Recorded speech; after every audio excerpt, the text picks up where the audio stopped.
안녕하세요. 김주영의 정치탐구입니다. 시청자 여러분 오랜만에 뵙습니다. 잘들 지내시죠?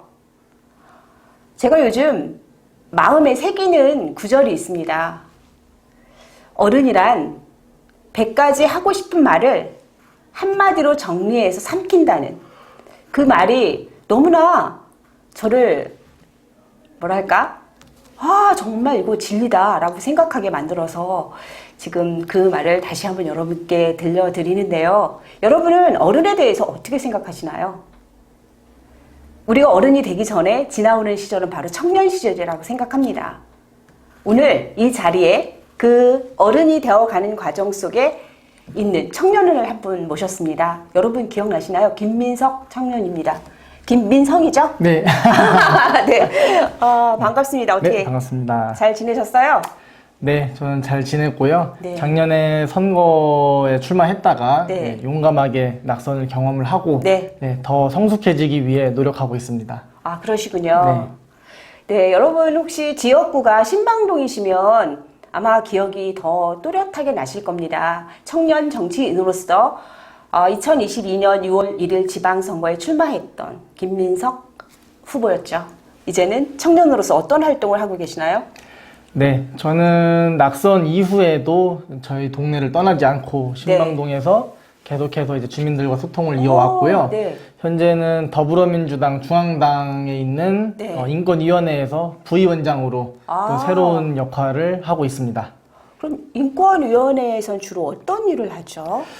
아무래도 이제 당 내외에서 네. 그리고 우리 사회에서 네. 인권과 관련된 이슈들이 상당히 많이 있습니다. 예. 이제 그러한 사안들에 대해서 이제 목소리를 내고 네. 그리고 다양한 의견들의 귀를 기울이면서 우리나라뿐만이 아니라 더불어민주당의 인권 증진에 앞장서고 있는 그런 이제 상설위원회고요. 네. 예, 거기에서 이제 부위원장들 중에 막내로서 또 열심히 활동을 하고 있습니다. 네.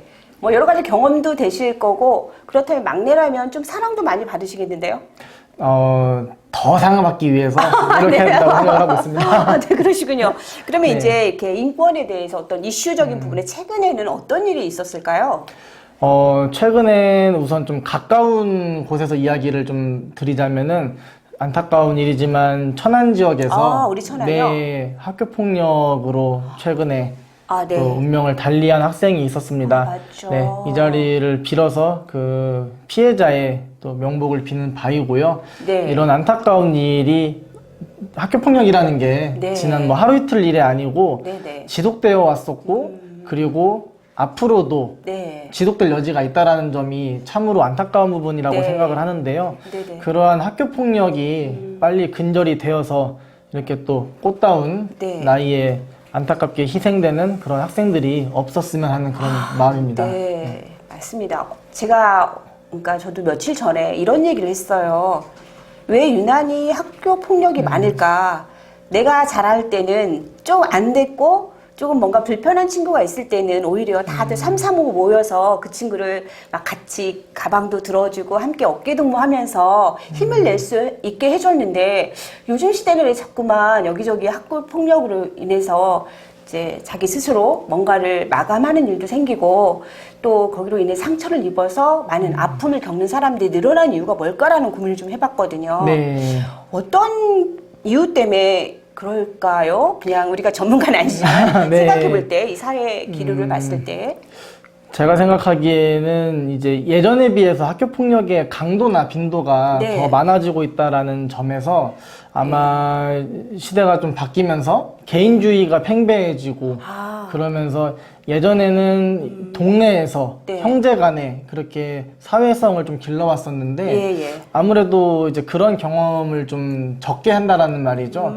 그러면서 남을 위하기보다는 조금만 더 나를 위해서 그런 삐뚤어진 개인주의 이러한 네, 것들이 네. 근본적인 원인이지 않을까 그렇게 생각을 하고 있습니다. 네. 예전엔 정말 이웃사촌이라는 말이 참 정겨웠어요. 그죠? 네, 그렇죠. 멀리 사는 사촌보다 가까이 사는 이웃이 낫다라는 이야기도 했었고 지금 말씀하시는 걸 들어보니까 강도가 세지고 있고 또 빈도가 많아지고 있다는 얘기잖아요. 네. 여러 가지 우리가 살아가는 시대가 좀 각박해지고 뭔가 풀지 못하는 것들이 있는 것 같습니다. 네. 혹시 네. 우리 부위원장님께서는 어디에서 태어나셨나요? 저는 이제 천안에서 태어났고요. 초중고를 다 천안에서 나왔습니다. 천안 어디요? 저는 신방동이 고향입니다. 그래도 신방동도 우리 네. 그러니까 부위원장님께서 잘하실 때는 시골이지 않았을까요? 네, 그때는 이제 시골이었는데 네. 이제 개발이 좀 천안에 일어나면서 네. 신방동이라는 동네가 굉장히 커지던 때였어요. 아, 그때 네. 몇 살 때였어요? 그때 이제 아무래도 초등학교 입학하던 시절, 네. 8살, 98년도쯤으로 기억을 하는데요. 아, 네. 네, 그때 제가 천안 신용초등학교를 졸업을 했는데, 네, 지금은 뭐 천안 신촌초, 용곡초 등이 있지만, 그때는 신용초가 거의 모든 신방동의 지역들과 그리고 쌍용동의 일부 지역까지도 커버하던 그런 시절이 있었기 때문에, 제가 기억하기로 2000년도까지만 해도 신용초등학교가 전국에서 인구가 3위였어요. 전교생이. 와. 네, 그래서 제가 입학할 때 1학년 때 저희 학급이 18학급이 있었고요. 네. 그리고 오전반, 오후반 이렇게 해서 아. 학교 운동장 구석에 컨테이너 박스를 짓고 오전반, 오후반 돌아가면서 수업을 했던 그런 기억도 있고요. 네. 그래서 신방동에서 자라온 이제 90년대 초반 학생들은 네, 네. 아마 공감을 할 거예요, 이제. 네. 그래서 운동장이라는 건 거의 사용을 꿈도 못 꿨었고 심지어 강당도 없었습니다. 그때 당시에는. 그 몇 년도였죠? 그게 이제 98년도부터 2000년도까지의 일인데요. 와. 저도 지금 이제 언급을 하면서 아니 그런 학교를 내가 어떻게 다녔었지? 라는 그런 생각이 좀 들더라고요. 아, 네. 아, 불당동 같아요, 지금 현재. 네, 지금 불당동도 많이 과밀됐죠. 네. 그렇죠. 아이들이 학교를 오전 오후로 다니고. 네. 그리고 이게 그 과밀화가 어제의 이야기는 아니고요. 신방동에서는 여전히 진행 중인데요. 신방 통정지구에 초등학교가 지금도 새샘초등학교 하나밖에 없습니다. 아, 그렇군요. 그래서 네, 그 통정지구의 학생들이 모두 새샘초로 몰리고 있는 상황이기 때문에 여전히 과밀화는 예전 이야기가 아닌 현재 진행형이고 우리가 네. 현재에도 미래에도 고민해야 될 그런 사안이라고 생각을 하고 있습니다. 근데 시청자 여러분, 이 과밀화가 자연재해나 뭐 이렇게 지구의 어떤 변화와 같이 해결할 수 없는 문제는 아닌 것 같은데 왜 이렇게 반복적으로 과밀화가 일어날 수밖에 없게 도시 개발을 할까요? 좀 질문을 한번 던져봅니다. 예, 우리 네. 부위원장님께서는 그렇다면 이 과밀화가 왜 이렇게 계속 지속되는 거라고 생각하세요? 사실 어떤 다양한 이해관계 때문에 그런 것 같아요. 왜냐면은 네. 지금 제가 통정지구를 이제 예로 들어서 말씀을 드렸는데 네. 제 지역구였었긴 하지만 네. 그 지금의 통정지구 내에 있는 H아파트 그 네. 아파트가 원래 초등학교 부지였습니다.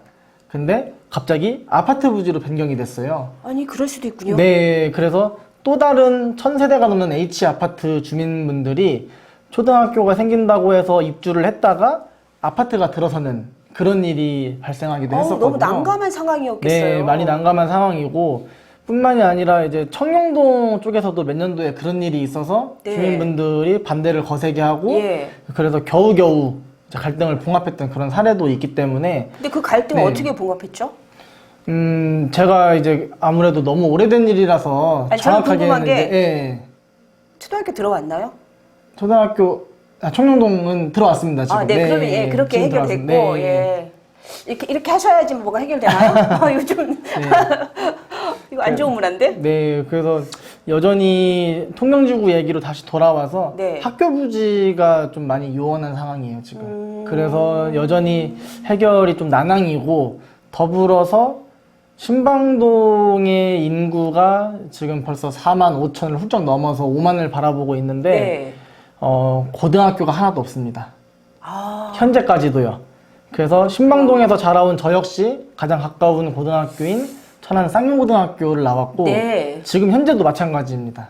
근데 이 부분에서 학교는 사실 없는 건 아닌 것 같아요. 왜? 학생들은 지금 줄어가고 있고 태어나는 아이들은 점점 또 줄어들어가고 있고 그렇죠, 그런 이제, 상황에서 편리하게 다닐 수 있는 학교가 없다라는 거죠. 인구가 많은데. 그렇죠, 이제 네. 학령 정년기에 있는 학생들이 다녀야 될 학교는 없고 네. 가까이에 없고 멀리 있다. 이렇게 이해하면 되나요? 네, 그렇게 이해를 하시면 될 것 같고요. 네. 이거를 이제 농촌지역과 비교하기는 좀 그렇지만 네. 신방동보다도 인구가 적은 자치단체가 있어요, 분명히. 충남에도 뭐 예를 들어서 청양군 같은 경우에 군 내 인구를 다 합쳐도 신방동 인구가 안 되거든요. 근데 그렇다고 해서 청양군에 고등학교가 없는 건 아니지 않습니까? 네. 그래서 그러한 부분들이 물론 학생들이 점점 더 감소할 것이고 저출생 문제가 심화되지만 그래도 좌시할 수만은 있는 문제는 아니다. 이제 그렇게 생각을 하고 있습니다. 네, 아주 심각한 문제일 수도 있다라는 생각이 들면서 또 한 가지 머릿속에 내리를 딱 치는 부분은 이제 면적이라는 부분도 생각을 해야 되는데 다 가밀하게 모여서 아파트를 초고층으로 짓다 보니 이런 일이 발생하는 건 아닐까라는 생각도 드는데요. 네, 그것도 이제 맞는 말씀이고요. 예. 우리가 당장 천안지역만 놓고 봐도 50년 이상 된 아주 역사를 자랑하는 학교와 네. 최근에 지어진 학교를 비교를 해도 네. 운동장 크기가 굉장히 차이가 납니다. 아, 맞아요. 저 네. 너무 안타까워요. 가뜩이나 자연도 없는데 네, 그렇죠. 이제 운동장을 점점 넓히는 게 아니라 점점 좀 줄여가고 있고요. 네. 심지어 서울에 제가 듣기로 어떤 도시는 네. 아예 운동장 부지를 마련을 못해서 학교 옥상에다가 운동장처럼 만들어 놓고 체육 활동을 한다라는 이야기도 들었거든요. 그래서 이제 도시 계획이 네. 점점점 이제 진행이 되지만 거기에 따른 학교나 뭐 자연 관련된 부지 마련에는 조금 우선순위로 두지 네. 못한 게 숙제가 아닐까 이렇게 생각을 하고 있습니다. 개발을 하시는 분들께서 뭔가 좀 고민이 필요한 것 같습니다.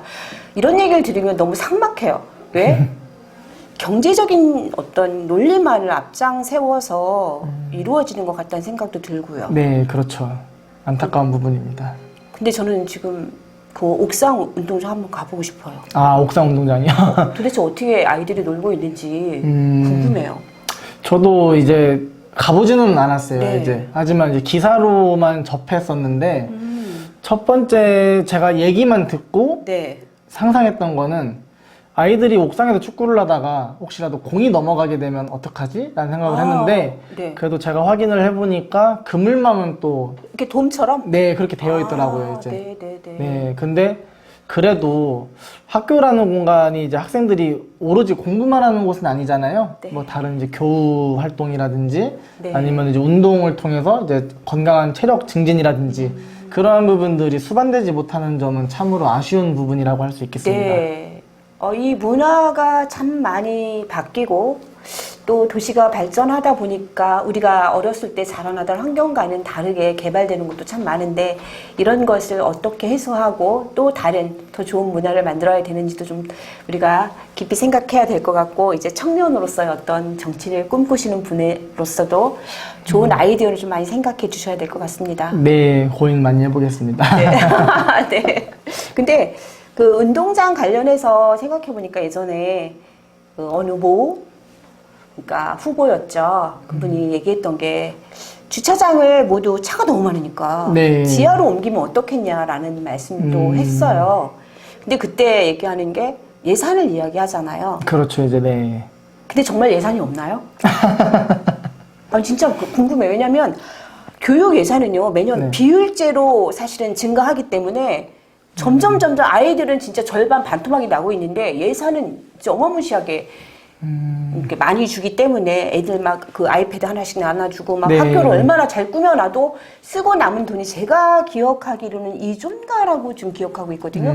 그렇게 남겨놓고 있다고 합니다. 그러면 그런 것보다는 좀 이렇게 아이들 뛰어놀 수 있는 공간을 만들면서 진짜 차량은 지하로 들어갈 수 있도록 해주는 건 어떨까? 이제 물론 운동장이 넓은 곳은 뭐 괜찮지만 네. 조금 전에 말씀하신 거 너무 그러니까 좁아서 아이들이 운동장에 뛰어놀 수 없는 상황에서는 그런 것도 하나의 대안이 아닐까라는 생각을 하는데 우리 네. 김원장님 어떻게 생각하세요? 네, 저도 충분히 공감을 하고요. 네. 그럼에도 이제 교육 예산을 주차장 공사에 좀 많이 치중하는 거는 네.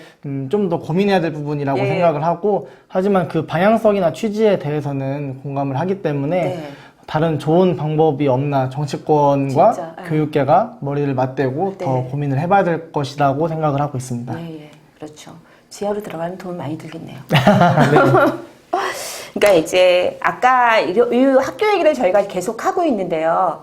이거를 이제 정치 쪽으로 또 옮겨서 같이 이렇게 연결고리를 만든다면 절대 의석, 그러니까 인구죠. 절대 인구수에 의해서 지역구가 요즘 나뉘잖아요. 네. 그러면은 청양 인구가 신방동 인구만큼밖에 안 된다고 말씀하셨죠. 청양군에. 네, 그렇죠. 그럼 이걸 어떻게 할 것이냐 문제도 사실 고민이 돼요. 그래서 학교가 가밀화되는 현상도 해소하고 네. 이 인구 절대 인구수에 의해서 지역구가 형성되는 걸 해소할 수 있는 거는 어떤 게 있을까요? 일단은 절대 인구수에 따라서 네. 저기 시도의원들, 지방 의원들의 이제 지역 조정하는 예. 문제를 네. 참 어려운 부분인데요. 네. 이제 아무래도 우리나라가 뭐 토지 면적보다는 인구를 기준으로 두고 있기 때문에 네. 아무리 좁은 동네라도 인구가 많으면 뭐 기초의원이 2명, 3명, 뭐 4명까지도 네. 될 수가 있고 아무리 면적이 넓어도 인구가 적으면 네. 지방의원이 2명밖에 되지가 않아요. 기초의원을 기준으로 네, 네. 해서. 그래서 이제 그런 부분이 참 이제 괴리가 생기고 그쵸. 이거는 이제 국회의원도 마찬가지거든요. 그래서 이제 대표적으로 우리나라의 이제 강원도 지역 같은 경우에는 공용 선거구라고 해서 4-5개의 시군을 하나로 합쳐서 국회의원을 하나로 뽑는 이제 그런 문제도 있었거든요. 네, 공용 선거구도 네, 공용 이제 예. 와 하는 공용. 네, 굉장히 땅이 크다 그래서 이제 네 그런 이제 공용 선거구도 얘기가 나왔었고. 공룡이네요. 네, 공룡. 네. 네. 네, 익룡 아니고 공룡. 네, 그러네요. 아, 저는 네. 공룡이라고 했어요. 뭐지?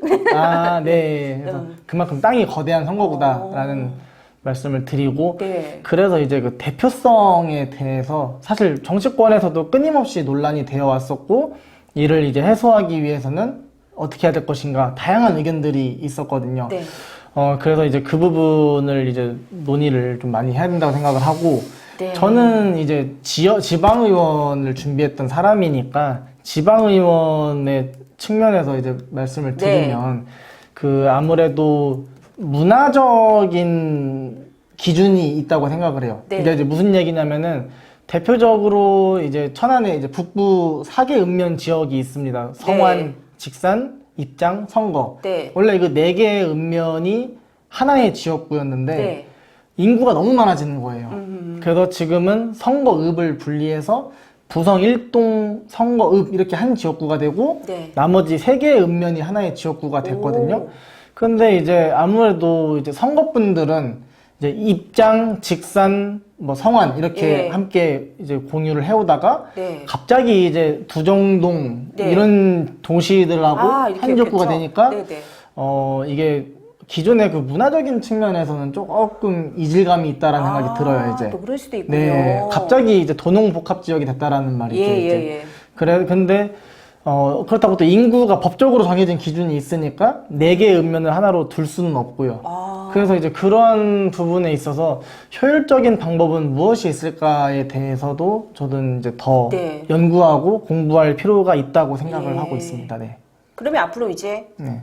성안 종축장이 개발되고 그 주변에 또다시 아파트들이 들어서고 하면 지역구는 또다시 조정되겠네요. 네, 그럴 소지도 다분히 있습니다.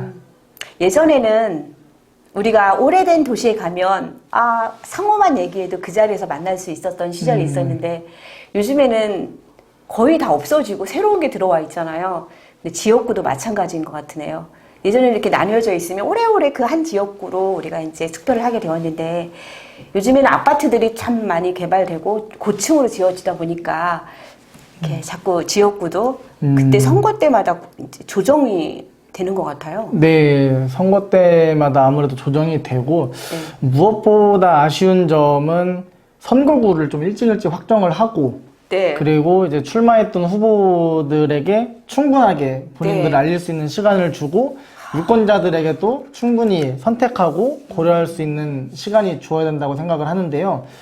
제가 작년에 6월 1일 날 선거를 치렀는데 지역구 변경 공표가 5월에 났습니다. 한 달도 채 안. 네, 한 달도 채 남지 오. 않고 네, 이제 그렇게 확정이 됐는데 네. 아무래도 이제 당사자가 아닌 이제 좀 더 윗단계의 정치권에서 논의가 되다 보니 양 당에서 어떻게 하면은 지역구를 조정을 해야 우리 당에 조금이나마 유불만 유리할까? 계속 따고 있어요. 그렇죠, 이제. 계산기를 두드리고. 네, 그렇죠. 그래서 네. 그러한 게리맨더링 문제도 저는 정치권에서 해결해야 될 문제라고 생각을 하고요. 저도 그렇기 때문에 선거 준비하기 되게 힘들었습니다. 엄청 힘드셨겠네요. 네, 그래서 왜냐하면 저 같은 경우에는 신방동, 쌍용 1동이 한 동네였다가 쌍용 1동이 가버리고 네. 광덕면과 풍세면이 와서 신방 광덕 풍세가 됐거든요. 면적이 네. 엄청 넓어지셨네요. 면적이 넓어졌고 네. 아무래도 이제 제가 신방동에서 자라오고 신방동에서 선거를 준비를 하다 보니까 신방동에 포커스를 맞춰서 준비를 해온 뭐 공약이라든지 네네. 이제 현안들에 대해서 이제 더 심층적으로 공부를 해야 되는데 농촌 지역구가 이렇게 오다 보니까 저한테 어떤 유권자분이 그러시더라고요. 농사 지어봤냐고. 그래서 아, 네. 그런 질문 받을 만하죠. 네, 그래서 죄송합니다. 농사는 지어보지 않았습니다라고 네. 하니까 농사를 안 지어봤는데 어떻게 농민들의 마음을 이해를 하냐라고 비판을 하시던 분이 계셨었어요. 네네. 네, 그래서 여담이지만 제가 예. 그분께 한번 찾아가서 가르침을 받고 싶다라고 말씀을 드렸더니 갑자기 이제 연락이 두절되는. 아, 네, 그랬구나. 네, 아. 지금 생각해보면 반대를 위한 반대가 아니었나 이제 그런 생각을 좀 해보는데 어쨌든 도시에서 자라온 청년 저 같은 후보에게 농촌 지역에 산적해 있는 문제들을 해결하는 데는 조금 더 많은 시간이 필요하다라는 생각을 하고 그때 유권자들의 이제 설득에 네. 좀 더 미흡하지 않았나 그런 생각을 또 하고 있습니다. 또 네. 1개월을 가지고 선거 기간 가지고 이제 유권자들을 이해하고 거기다 또 농촌 사회를 이해하기에는 정말 턱없이 부족한 시간이 아니었나라는 생각이 드네요. 네, 아쉬운 대목입니다. 아, 네. 뭐 그래도 선거 끝나고 나니까 뭔가 훌쩍 큰 듯한 성장된 느낌 안 드셨나요? 네, 우선은 이제 당 입장에서나 저 개인의 입장에서나 좀 어려운 선거였었어요. 그래서 그렇죠. 네. 분명히 제가 공천을 받을 때까지만 해도 네. 집권 여당 소속이었는데 네. 선거에 돌입을 하니까 정권을 내준 지 얼마 되지 않은 야당의 후보가 되어 있더라고요. 아, 묘한 네, 정의. 그렇죠. 네네네. 그래서 이제 수비의 입장에도 공격의 입장이 됐는데 유권자분들한테도 더 많은 질책을 받았고 그리고 대선하고 지방선거가 3개월 간격으로 연달아 있다 보니까 네, 그쵸. 네, 그래서 유권자들의 피로감도 심했고 맞죠. 네, 그래서 그런 부분들이 좀 아쉬운데 그래도 정말 최선을 다해서 선거운동을 했고요. 네. 조금 자랑을 좀 하자면 네. 제가 이제 나번을 공천을 받았었습니다. 네네네. 그래서 더불어민주당의 나번을 공천을 받은 후보들 중에서 가장 많은 득표율을 기록을 했고 박수 쳐드릴게요. 네. 네. 열심히 하셨군요. 아, 네네네. 그래서 그리고 아무래도 이제 공직선거 후보들은 15% 이상 득표를 해야 선거 비용을 네. 보전을 받는데 네. 예, 민주당에서 거의 저만 돌려받은 걸로 그렇게 낙선자 중에서 오. 예, 그렇게 알고 있고 심지어 현역 의원과도 이기기도 했습니다. 네, 제가. 격차가 좀 네. 많이 날 정도로 네. 이기셨던 거죠. 네, 격차는 미비했지만 그래도 참으로 값진 선전이 아니었나 그렇게 생각을 하고 있습니다. 근데 사실은 도전할 수 있고 그 결과를 떠나서 뭔가를 했다는 건 되게 중요한 것 같아요. 아, 네, 그럼요. 네. 뭐 1등을 해야 되는 것도 아니고 꼭 반드시 붙어야 되는 것도 아니고 왜냐하면 다음번에 또 기회가 있고 네. 그렇죠. 그런 부분에서는 뭐 아주 좋은 성적을 내신 거네요. 네, 저한테도 매우 소중한 자양분이었고요. 힘들지도 않았고 네. 항상 이제 설레임으로 가득한 그런 시간들이었기 네, 때문에 네, 네. 오늘이 녹화일이 6월 1일 정확히 1년 딱 지났는데 정말 그러네요. 네. 저희 빠임빠임 한번 해봐요. 네. 그러네요. 네, 오늘이 제 낙선 기념일입니다. 네, 어떻게 이렇게 가다가 네. 우리 이렇게 천안 쌀로 이렇게 만든 이렇게 막걸리 한 잔이라도 해야 될까? 아우, 그래야 될 것 같은데요. 네. 네. 정말 날이 정말 이렇게 묘하게 또 네, 겹쳐있네요. 이렇게 또 묘하게 됐고. 사실 시청자 여러분, 원래는 녹화 일정을 잡아놨었는데 다른 여러 가지 일이 있어가지고 저희가 죄송합니다, 좀 밀어주세요 했는데 공교롭게도 이렇게 낙선 기념일에 네. 만나 뵙게 됐네요. 네, 아주 의미 깊은 날이라서 네. 네, 이 인터뷰 날짜를 잊지 못할 것 같아요. 그리고 사실은 이렇게 우리 김민성 부위원장님하고 이야기를 하는데 말이 술술 잘 풀렸어요. 이게 되게 좋아요. 이게 뭐라고 얘기하면 거기에 딱 맞는 이야기들을 해주시고 해서 저도 나름 즐거운 시간인데요. 아, 네네. 저도 마찬가지고. 네. 그 정확히 1년 반 전에 여기서 네. 인터뷰를 한번 했었던 기억이 그렇죠. 있어요. 네. 그때는 제가 갑작스럽게 벌레에 물려서 네, 아, 그러셨군요. 인터뷰 영상을 보시면 제가 눈이 짝짝이로 이제 보여지는데 아, 네. 그래도 오늘은 이렇게 벌레에 물리지 않고 네. 뭐 그렇다고 말끔한 그렇다고 인물이 좋지는 않지만 아, 그 말은 아닌 것 같아요. 그래서 좀 더 나은 모습으로 이렇게 천안TV 시청자분들 앞에 섰다는 게 저는 굉장히 네네. 뿌듯하고 다행이라고 네. 생각하고 있습니다. 네. 밝은 모습으로 배워서 너무 좋고요. 그럼 이제 청년 정치에 대한 부분을 조금 이야기를 해보죠. 네. 청년들이 정치를 좋아하나요? 일단은 청년들이 정치를 좋아하진 않는 것 같아요. 네. 이제 소위 말하는 정치 혐오가 우리 사회 전반에 펼쳐 있고, 네. 가장 큰 문제는 정치를 좋아하고 싫어하고를 떠나서 청년들이 정치를 대하는 태도가 네. 나와는 전혀 상관없는 이야기로 치부되는 경향이 있다고 생각을 하는데요. 네. 제가 천안시의원에 처음 도전을 했을 때, 네. 제 친구가 저한테 이런 얘기를 했었어요. 어떤 얘기를 하셨죠? 천안시의원에 출마를 하려면 서울대 법대는 나와야 되는 거 아니냐. 오. 네, 그런 질문을 했었고, 시의원에 당선되면 국가에서 차량과 기사를 주느냐. 그런 질문도 했었고요. 네. 네, 그리고 심지어는 우리 나이 때가 출마를 할 수 있냐에 또 놀라는 친구도 있었고, 네네네. 그리고 좀 가슴 아픈 이야기지만, 네. 시의원이 뭐 하는 거냐, 시장 밑에서 일을 하는 거냐, 이런 질문이 좀 많았었어요, 이제. 지방 정부에서 일하시는 게 시의원 아닌가요? 네. 시의원은 시장 밑에서 일을 하는 직원으로 인식이 되어 있는 경우가 있었는데, 왜 이런 일이 발생했을까? 단순한 이제 정보 부족이냐, 아니면은 뭐 지식의 부족이냐, 이제 그렇게 그건 아닌 치부할 것 수는 없을 예. 것 같고요. 아무래도 그동안 청년 정치인이 많이 없었어요. 특히 천안에서. 네, 네. 그러다 보니까 정치는 나와 다른 네. 다른 세상의 이야기, 나와 상관없는 이야기. 네. 그렇다 보니 우리 세대에서 정치를 하는 것은 네. 매우 희귀하고 놀라운 일. 그래서 그런 무관심이 심화되지 않았나라는 생각을 하고 있습니다. 네네네. 사실 정치는 청년은 몇 살부터 가능하죠? 제가 알기로는 만 20세만 넘어도 만 19세로 알고 있습니다. 예, 저도요. 네, 만 19세로 알고 있는데 만 19세만 돼도 출마에는 이제 문제가 예. 없고요. 심지어는 20대 초반 지방 의원님들도 요즘 다른 지역에서 있죠? 네, 있습니다. 네. 네, 있어요. 연령은 이제 폭이 넓고 오히려 대통령 선거는 이제 보니까 좀 연세가 좀 있어야 되고 네, 하는데 그렇죠. 시의원이나 도의원이죠? 군의원? 네, 시의원? 시도, 도의원, 광역의원, 네. 기초의원 이렇게 기초의원, 분이 광역의원, 되겠군요. 그런 좀 이렇게 아무나 잘못했습니다. 네, 많은 관심이 있으면 청년들도 가능하다는 이야기인 거죠. 네, 충분히 가능하지만 사실 열정만 가지고 도전을 떠밀기에는 네. 이 현실이 그렇게 녹록치만은 않은데요. 아무래도 청년 정치인들이 가장 자유로울 수 없는 부분이 네. 이제 돈과 관련된 부분들. 돈이 많아야 정치를 한다라고 생각하나요?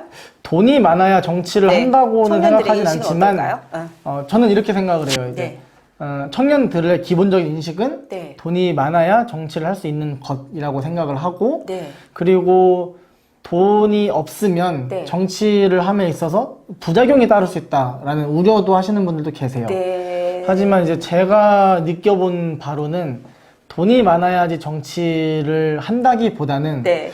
돈이 없는 청년이 만약에 낙선을 경험하게 되면 다음 기회를 노리기가 상당히 어렵다. 이런 부분들이 저는 아쉽다고 네네네. 생각하거든요. 득표를 어떻게 하느냐에 따라서 이제 보전을 받을 수 있지만 득표를 못하게 되면 다음 선거를 나올 수 없는 그렇죠. 지경이 될 수도 있네요. 네. 그래서 일반적으로 직장 생활을 했던 청년들이 어렵게 돈을 모아서 출마를 하게 되면 뭐 15%를 넘으면 국가에서 전액 보전, 네. 10%를 넘으면 절반을 보전 예. 이렇게 되는데 사실 선거 때 들어간 비용이 상당히 많더라고요. 근데 문턱이 네. 엄청 높은 거예요. 그쵸? 문턱이 높죠 이제. 예, 15%를 득점해야 되고 10%를 득점해야 된다는 거는 근데 만약에 그게 좀 낮춰져서 네. 관심 있고 어떤 뭐 우리나라 정치를 생각하는 사람들이 도전할 수 있게 하기 위해서는 낮춰줘야 되지 않을까라는 생각도 드네요. 네, 그래서 사실 청년들에 대해서 이번에 네. 출마했을 때 네. 기탁금은 좀 조정이 됐었어요. 그랬군요. 네, 그래서 이제 청년들은 네. 절반, 그리고 그냥 청년들 중에서도 20대는 더 절감. 네. 이렇게 했었는데, 기탁금이라고 해봤자, 뭐, 많아야 맞다. 100만 원 정도. 그쵸, 그쵸. 네, 그렇기 때문에. 네.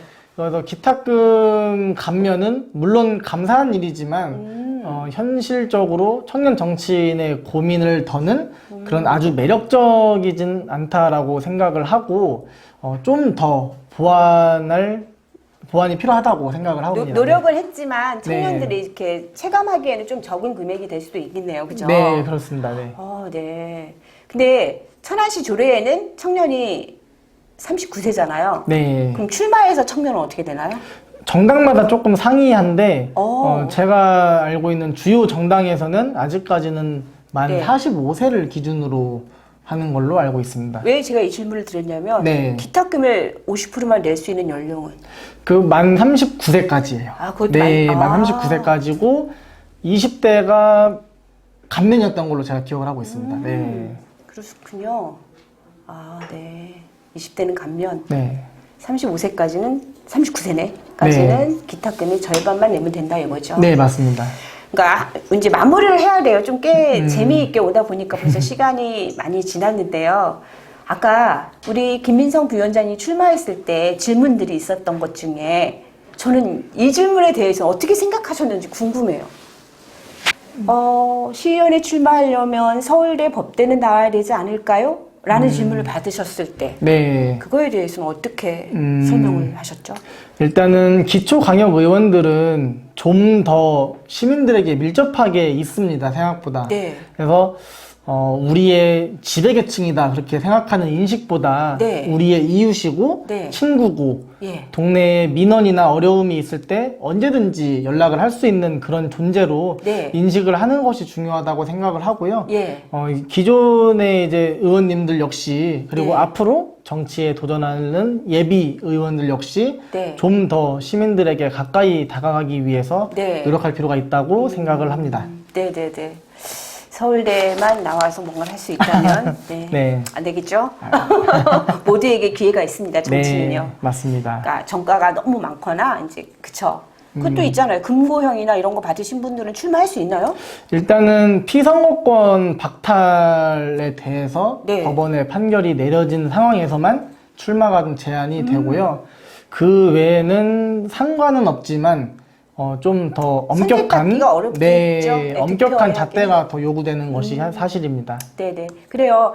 이제 앞으로 오늘 이렇게 즐거운 이야기도 나누었는데 네. 각오나 행복 이런 부분에 대해서도 좀 얘기해 주시죠. 네. 우선 저는 더불어민주당의 소속이기 때문에 네. 내년에 총선이라는 또 중요한 이슈가 있고요. 네. 당에서 네. 좋은 정치인이 나오거나 네. 혹은 당에서 좋은 정책이 나왔을 때 그것을 뒷받침되기 위해서는 총선 승리가 절실하다라고 생각을 하고요. 예. 당의 일원으로서 총선 승리에 좀 더 이바지하고자 노력을 네. 할 예정입니다. 네, 그러시군요. 이제 앞으로 계속 정치 하실 거니까 네. 좋은 정치를 하셔서 우리 국민들이나 유권자들이 혐오하지 않는 정치하면 나도 관심 있어. 이 부분에 있어서 내가 도와주고 싶고 또 B라는 부분은 내가 협조해서 이것을 좀 더 개선할 수 있도록 나도 사람을 좀 모아오겠어 라는 그런 풍토가 생겼으면 좋겠다는 생각을 합니다. 오늘 이렇게 함께 해주셔서 감사하고요. 아유, 네, 감사합니다. 네, 저도 열심히 응원하겠습니다. 네, 감사합니다. 네, 감사합니다. 다음에 뵙겠습니다. 네, 시청자 여러분, 오늘 청년과의 만남이었습니다. 어떠셨어요? 참 기대할 수 있고 뭔가 꿈꿀 수 있는 그런 마음이 생기셨죠? 정치에 좀 관심 가지셔서 우리의 정치가 지금처럼 정쟁으로 일삼는 정치가 아니라 뭔가 희망을 피우는 그런 정치가 될 수 있도록 여러분도 함께 해주세요. 감사합니다.